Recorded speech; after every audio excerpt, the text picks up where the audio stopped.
Sabe aquela situação que deixa qualquer pessoa que cuida de uma criança de cabelo em pé?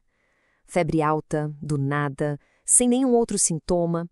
É o tipo de coisa que lota pronto-socorro e enche a cabeça de preocupação. Pois é exatamente esse cenário que a gente vai desvendar hoje. Então, vamos lá. Quando um médico se depara com uma criança assim, começa uma verdadeira investigação. A febre é só a primeira pista de um quebra-cabeça que precisa ser montado e rápido. A grande questão é, o que está por trás dessa febre? É só um vírus tranquilo ou é um sinal de alerta para algo mais sério? A gente vai acompanhar, então, o que é basicamente um trabalho de detetive da medicina. O caso é esse: uma criança que estava ótima, de repente, tem febre. E só. O desafio é achar a causa antes que o problema, se houver, se torne maior. E esse mistério tem nome técnico, viu? É a febre sem sinais localizatórios, ou FSL. O nome já diz tudo. Tem febre, mas não tem um lugar óbvio de onde ela vem.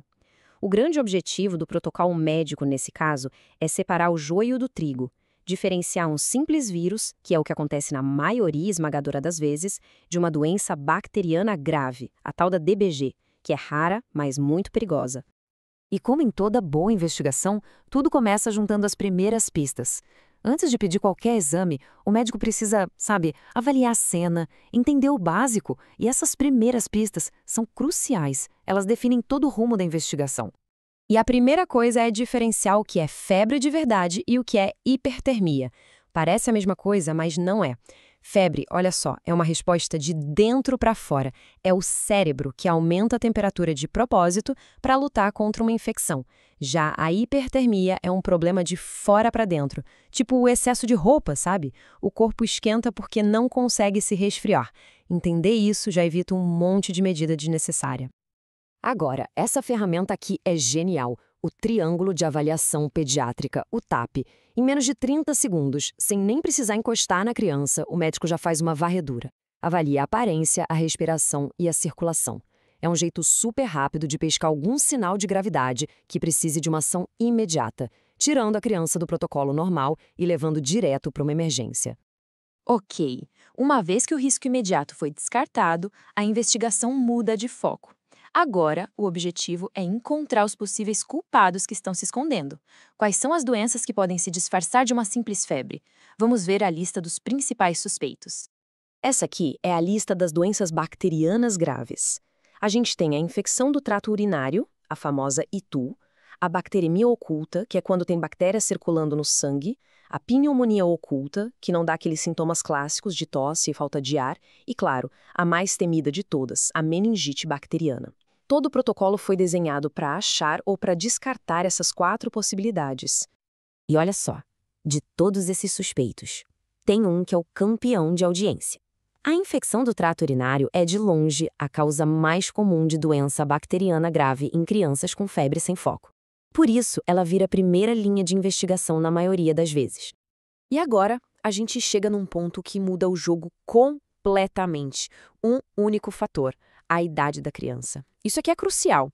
A idade não é só um número, ela define o nível de risco e, com isso, todo o protocolo que vai ser seguido. Para os bem pequenininhos, os recém-nascidos com menos de 29 dias, não tem conversa. O risco é altíssimo, o sistema de defesa deles ainda é muito frágil, então o protocolo é máximo. Internação na hora, coleta de todos os exames possíveis, sangue, urina, líquor e o início de antibiótico imediatamente, antes mesmo de sair qualquer resultado. A lógica é agir primeiro, confirmar depois. Já na faixa de 29 a 90 dias, a abordagem já é mais refinada.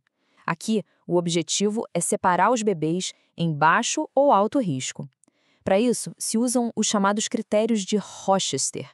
Se a criança está com bom estado geral, nasceu no tempo certo e os primeiros exames de sangue e urina estão dentro desses valores aí, ela é classificada como de baixo risco.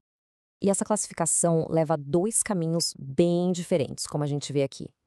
Se o risco é baixo, a criança pode ir para casa, sem antibiótico, mas como combinado de voltar em 24 horas para uma nova avaliação. Agora, se o risco é alto, ou seja, se falhou em qualquer um daqueles critérios, aí o caminho é internação para uma investigação completa. Agora, subindo mais um degrau, para as crianças de 3 meses a 3 anos, o sistema imunológico já está mais forte, então a investigação passa a ser guiada por 2 perguntas-chave. A primeira, e mais importante, a febre. A temperatura chegou ou passou dos 39 graus? A resposta para essa pergunta já define a primeira ação. Se a febre for alta, 39 graus ou mais, a regra é clara. Tem que fazer um exame de urina. Lembra que a ITU é a suspeita número 1? Pois é, uma febre alta é o principal gatilho para ir atrás dela. A segunda pergunta fundamental para essa faixa de idade é sobre a proteção. O cartão de vacina está em dia, principalmente as vacinas contra bactérias perigosas como o pneumococo e o hemófilos.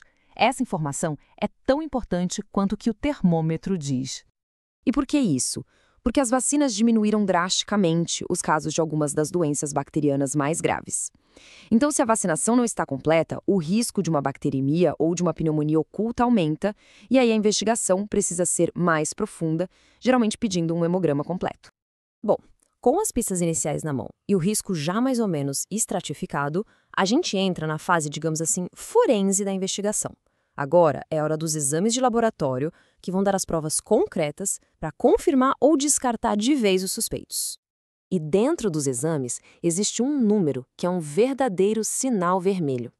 Se o hemograma mostra 20 mil leucócitos por milímetro cúbico ou mais, acende todos os alertas. Esse valor é um indicativo muito forte de uma infecção por bactéria e já dispara a necessidade de outros exames, como cultura de sangue e raio-x do tórax. Enquanto os resultados das culturas, que são os exames que identificam a bactéria com nome e sobrenome, não ficam prontos, não dá para ficar de braços cruzados. Os médicos começam o que a gente chama de antibiótico-terapia empírica, ou seja, um tratamento baseado nos suspeitos mais comuns para cada idade, como a gente vê na tabela. É uma corrida contra o relógio. E assim, depois de seguir todos esses passos, a investigação chega ao fim. As pistas foram seguidas, os suspeitos investigados e as provas analisadas. Chegou a hora do veredito final do caso da febre misteriosa. Essa frase resume perfeitamente a filosofia por trás de todo esse processo. É verdade, a grande maioria das febres vai ser causada por um vírus que não traz grandes problemas. Mas a aposta é alta demais. O protocolo existe justamente para não deixar que os casos raros, mas graves, passem despercebido. Então, o ponto central é este. Todo esse processo, que às vezes pode parecer um exagero, na verdade é uma rede de segurança.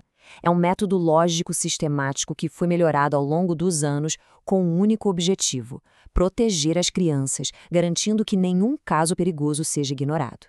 E a gente termina com uma reflexão. Entender a lógica, o porquê de cada passo que os médicos tomam, não é só uma curiosidade.